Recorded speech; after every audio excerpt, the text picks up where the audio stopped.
राष्ट्रपति ने justice B R. Gavai को भारत का अगला सीजीआई नियुक्त किया। देश के दूसरे दलित सीजीआई। नमस्कार दोस्तों, आप सबका स्वागत है judiciary by PW YouTube channel पे। मेरा नाम है करण सांगवान और आज हम डिस्कस करने जा रहे हैं भारत के नए सीजीआई के बारे में। जी हाँ, justice B R. Gavai. Justice B R. Gavai बन गए हैं भारत के 52nd chief justice of India और सिर्फ दूसरे दलित सीजीआई। जी हाँ, दूसरे दलित सीजीआई। इससे पहले जस्टिस के.जी. बालाकृष्णा जो थे वो हमारे पहले दलित सीजीआई थे। लेकिन कैसे होती है चीफ जस्टिस ऑफ इंडिया की अपॉइंटमेंट, क्या होती है उनकी पावर्स और जस्टिस गवई का लीगल जर्नी कैसा रहा, इस वीडियो में हम कवर करेंगे। चीफ जस्टिस ऑफ इंडिया की appointment process, chief justice of India की powers and duties, justice Gavai का profile, top 5 judgments by justice Gavai और सीजीआई का रिमूवल प्रोसेस क्या होता है। तो चलिए शुरू करते हैं। बात करेंगे जस्टिस बी.आर. गवई के अपॉइंटमेंट की, appointment of chief justice of India. जी हां, चीफ जस्टिस ऑफ इंडिया को किस प्रकार से अपॉइंट किया जाता है। भारत का संविधान, इंडियन कॉन्स्टिट्यूशन के आर्टिकल 124 क्लोज 2 के under president of India appoint करते हैं सुप्रीम कोर्ट के जजेस को, including chief justice of India. Constitution में सीजीआई को अपॉइंट करने का कोई स्पेसिफिक प्रोसेस मेंशन नहीं है, लेकिन एक कन्वेंशन है। जो सीनियर मोस्ट जज होता है उसी को चीफ जस्टिस बनाया जाता है। 29 अप्रैल, जी हां 29 अप्रैल 2025 को प्रेसिडेंट द्रौपदी मुर्मू ने चीफ जस्टिस जो है हमारे जस्टिस भूषण रामाकृष्ण गवई को 52nd chief justice of India appoint किया, जिनकी अपॉइंटमेंट इफेक्टिव होगी 14 मई 2025 से, जब जस्टिस संजीव खन्ना रिटायर्ड होंगे 13 मई 2025 को।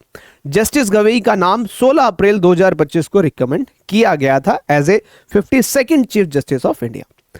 बात करते हैं चीफ जस्टिस को कैसे रिमूव किया जा सकता है। जी हां, भारत के संविधान में आर्टिकल नंबर 124 क्लोज 4 के अकॉर्डिंग सुप्रीम कोर्ट के जज या चीफ जस्टिस को सिर्फ प्रूव्ड मिसबिहेवियर या इनकैपेसिटी के बेसिस पर रिमूव किया जा सकता है। रिमूवल प्रोसेस कैसा होता है, दोनों हाउसेस ऑफ पार्लियामेंट, लोकसभा और राज्यसभा से 2/3 मेजोरिटी से रेजोल्यूशन पास होना चाहिए, फिर प्रेसिडेंट रिमूवल ऑर्डर इशू करते हैं। आज तक, जी हां, आज तक किसी भी चीफ जस्टिस ऑफ इंडिया का इंपीचमेंट नहीं हुआ। इस पूरे प्रोसेस को हम बोलते हैं इंपीचमेंट प्रोसेस, जिसके थ्रू चीफ जस्टिस या सुप्रीम कोर्ट के जजेस को रिमूव किया जाता है। बात करें आगे जस्टिस बी.आर. गवई की प्रोफाइल। जी हां, इनका जन्म 24 नवंबर 1960 अमरावती महाराष्ट्र में हुआ। पिता लेट आर.एस. गवई जो एक आप कह सकते हैं सोशल एक्टिविस्ट थे, नेता थे, दलित नेता थे, एमपी और बिहार और केरला के गवर्नर भी रहे। जस्टिस गवई एडवोकेट बने 1985 में। इन्होंने अपनी प्रैक्टिस स्टार्ट की Nagpur bench, Bombay high court में। इनका प्रैक्टिस का एरिया जो था प्राइमरली वो constitutional law and administrative law था। इनको जज बनाया जाता है 14 नवंबर 2003 को। जी हां, इनको अपॉइंट किया जाता है एज एन एडिशनल जज of Bombay high court on 14 November 2003 and become a permanent जज ऑन नवंबर 12 2005 को इनको परमानेंट जज के तौर पे नियुक्त कर दिया जाता है। 24 मई 2019 को जस्टिस गवई को एलिवेट कर दिया जाता है सुप्रीम कोर्ट में और इनको सुप्रीम कोर्ट का जो है जज बना दिया जाता है। इनकी रिटायरमेंट डेट है 23 नवंबर 2025 और ये दूसरे दलित सीजीआई हैं जस्टिस के.जी. बालाकृष्णा के बाद। बात करें चीफ जस्टिस ऑफ इंडिया के पास पावर्स क्या हैं और इनके रोल क्या होते हैं। जी हाँ, चीफ जस्टिस ऑफ इंडिया की कुछ इंपॉर्टेंट पावर्स और ड्यूटीज। सबसे इंपॉर्टेंट होती है जुडिशियल लीडरशिप। ये जुडिशियल हेड होते हैं, सुप्रीम कोर्ट के लीडर होते हैं, हेड करते हैं जुडिशरी को और प्रिजाइड ओवर करते हैं कोर्ट प्रोसीडिंग्स को। मास्टर ऑफ रोस्टर, जी हाँ, किसी जज को कौन सा केस मिलेगा ये डिसाइड करते हैं chief justice of India. Allocate करते हैं cases to different benches and decide करते हैं on the composition of benches. Administrative function, administrative head भी हैं। सुप्रीम कोर्ट का मैनेजमेंट ओवरसी करते हैं administration of the supreme court. Collegium system, collegium के लीडर हैं। जजेस की अपॉइंटमेंट, ट्रांसफर डिसीजंस में इनका एक मेन रोल होता है। पॉलिसी इन्फ्लुएंस, जी हाँ, इंपॉर्टेंट रोल प्ले करते हैं shaping judicial policies and reforms.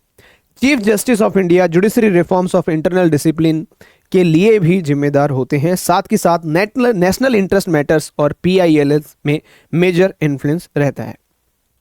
बात करते हैं जस्टिस गवई के द्वारा दी गई 5 इंपॉर्टेंट जजमेंट्स के बारे में। सबसे इंपॉर्टेंट जजमेंट ईडब्ल्यूएस रिजर्वेशन जो 2022 में आई थी, जिसके अंदर जस्टिस गवई ने अपहोल्ड किया था 10% ईडब्ल्यूएस रिजर्वेशन को एजुकेशन और जॉब्स में। जी हाँ, upheld the 10% reservation for EWS in education and public employment, emphasizing the state's commitment to social justice. दूसरी जजमेंट की बात करें, Shiv Sena political crisis 2023। Maharashtra political crisis में बेंच का हिस्सा थे, स्पीकर की पावर और डिफेक्शन लॉ को क्लैरिफाई किया इन्होंने। नेक्स्ट केस की बात करें, Delhi government versus LG case, बहुत फेमस केस रहा 2023 का। क्लैरिफाई किया दिल्ली गवर्नमेंट और एलजी के बीच एडमिनिस्ट्रेटिव पावर्स का डिवीजन। फोर्थ नंबर केस की बात करें, आरटीआई ऑन सीजीआई ऑफिस। जी हाँ, इन्होंने जजमेंट दिया कि CGI chief justice of India का जो ऑफिस है वो भी आरटीआई के अंदर आता है। ट्रांसपेरेंसी को स्ट्रॉन्ग किया। और लास्ट, लिबरल बेल इंटरप्रिटेशन। जी हाँ, बेल जूरिस्प्रूडेंस में लिबर्टी के फेवर में स्टैंड लिया, स्पेशली यूएपीए जैसे टफ लॉज के कॉन्टेक्स्ट में। बात करें सिग्निफिकेंस क्या रहने वाला है एक दलित सीजीआई का, क्योंकि ये सेकंड दलित सीजीआई है। जी हाँ, जस्टिस गवई का सीजीआई बनना रिप्रेजेंटेशन और सोशल जस्टिस के लिए एक लैंडमार्क मूवमेंट है। उनका कहना था, वो कहते हैं अपनी स्टेटमेंट में, कहते हैं अगर मेरी अपॉइंटमेंट एक भी एससी एसटी स्टूडेंट को लॉ परस्यू करने के लिए इंस्पायर करती है तो ये मेरी सफलता होगी। देखिए कितनी बड़ी इन्होंने बात कही कि अगर मुझसे इंस्पायर होके कोई भी एक एससी कम्युनिटी का स्टूडेंट, एसटी कम्युनिटी का स्टूडेंट, अगर वो लॉ करने की उसके अंदर एक इंस्पिरेशन आती है मेरी थ्रू, तो इनकी ये सबसे बड़ी सफलता होगी। और साथ के साथ जब दलित सीजीआई को यहां पे नियुक्त किया गया तो ये कॉन्स्टिट्यूशन के इक्वलिटी और इंक्लूसिविटी के प्रिंसिपल को स्ट्रांगली रिफ्लेक्ट करता है। बात करें जस्टिस भूषण गवई की जर्नी, तो अमरावती के एक लॉयर से लेकर चीफ जस्टिस ऑफ इंडिया तक का एक इंस्पिरेशनल सफर रहा है इनका। अब उनसे ये उम्मीद है कि वो जुडिशरी में इंटीग्रिटी, ट्रांसपेरेंसी और इंक्लूसिविटी के नए स्टैंडर्ड सेट करेंगे।